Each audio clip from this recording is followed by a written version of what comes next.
In this video, we'll explore 4 core life lessons inspired by the Buddha's teachings, not as a sermon, but as practical ideas you can use right away to reduce suffering, steady your mind, and live with more clarity.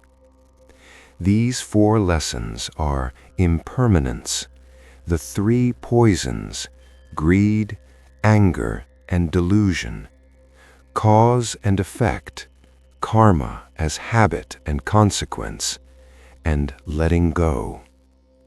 Lesson 1. Impermanence. Everything changes, so don't build happiness on what can't last. If you look closely, almost everything you once thought would last forever eventually changed. A relationship that felt unbreakable can turn distant. A dream job can become exhausting. A joyful season passes, and so does a painful one. Impermanence isn't meant to make you pessimistic, it's meant to wake you up. Because if everything changes, then your sadness can change. Your pain won't stay the same forever, and you can grow beyond what you're feeling right now. Suffering begins when we demand that something impermanent must be permanent, when we demand that people never change, that emotions never fade, that life never surprises us.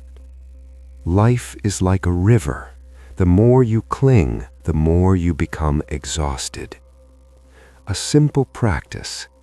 When anxiety shows up, ask yourself, will this matter in 5 years?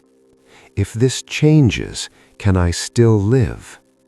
You'll often realize, yes, you can. And in that moment, the mind loosens its grip just a little. Lesson 2. Suffering comes from greed, anger, and delusion. You're not weak, you're being pulled. The Buddha described 3 forces that repeatedly pull the human mind into suffering: greed, craving, wanting more, wanting certainty, wanting things to stay; anger, aversion, resisting reality, pushing away what is; delusion, ignorance, not seeing clearly, mistaking feelings for facts. This isn't abstract, it shows up in everyday life. You suffer from greed when you need someone to love you the way they used to. You suffer from anger when you keep thinking, why isn't life going my way? You suffer from delusion when you assume your emotion is the truth. A strong emotion can whisper, you're worthless, and we believe it.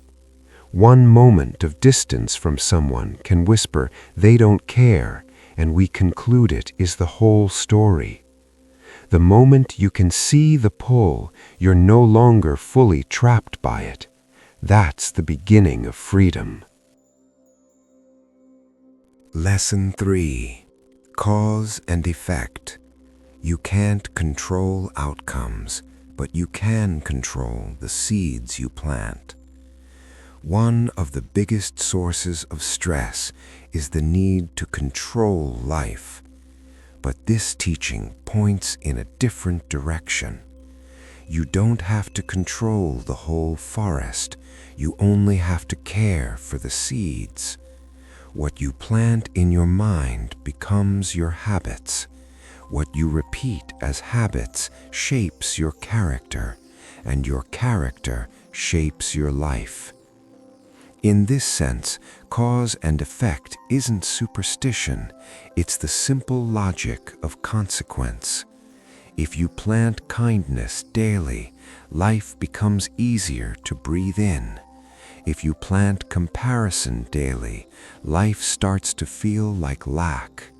If you plant small discipline, you build a steady future. And the best part is, you can start very small.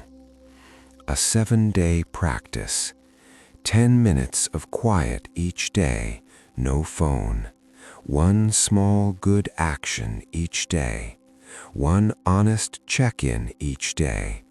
I'm tired today. After 7 days, most people notice the mind is less noisy because you've changed the seeds. Lesson 4. Letting go. Not giving up, but stopping the self-inflicted pain. Many people fear the idea of letting go because it sounds like loss. But in these teachings, letting go means stop clinging to what is hurting you. Letting go isn't not caring, it's deciding this won't control me anymore. You can still love someone and let go of the demand that they must match your expectations. You can still have goals and let go of measuring your worth by outcomes. You can still work hard and let go of self-punishment. There are 2 kinds of pain. The pain life gives you, often unavoidable, and the pain you create by fighting reality, often reducible. Letting go reduces the second kind. A strong reminder, whatever you cling to becomes a place you suffer. If you cling to being right, you argue until you're empty. If you cling to being validated, everything feels like pressure. If you cling to always being okay, you break more easily. When you loosen your grip, life may not instantly become easier, but you become lighter. The 4 lessons are impermanence. Everything changes, so soften your grip. Greed, anger, and delusion. Notice the pull, and you gain space. Cause and effect. Focus on planting seeds, not controlling everything. Letting go. Stop clinging to what hurts you. If you're going through a heavy season, remember, peace doesn't mean life has no storms. Peace means your mind isn't swept away by every storm. If you want, leave a comment with the word light. And if this video helped you feel calmer, even by 10%, please like and subscribe so I can continue this series on Buddha-inspired lessons for modern life.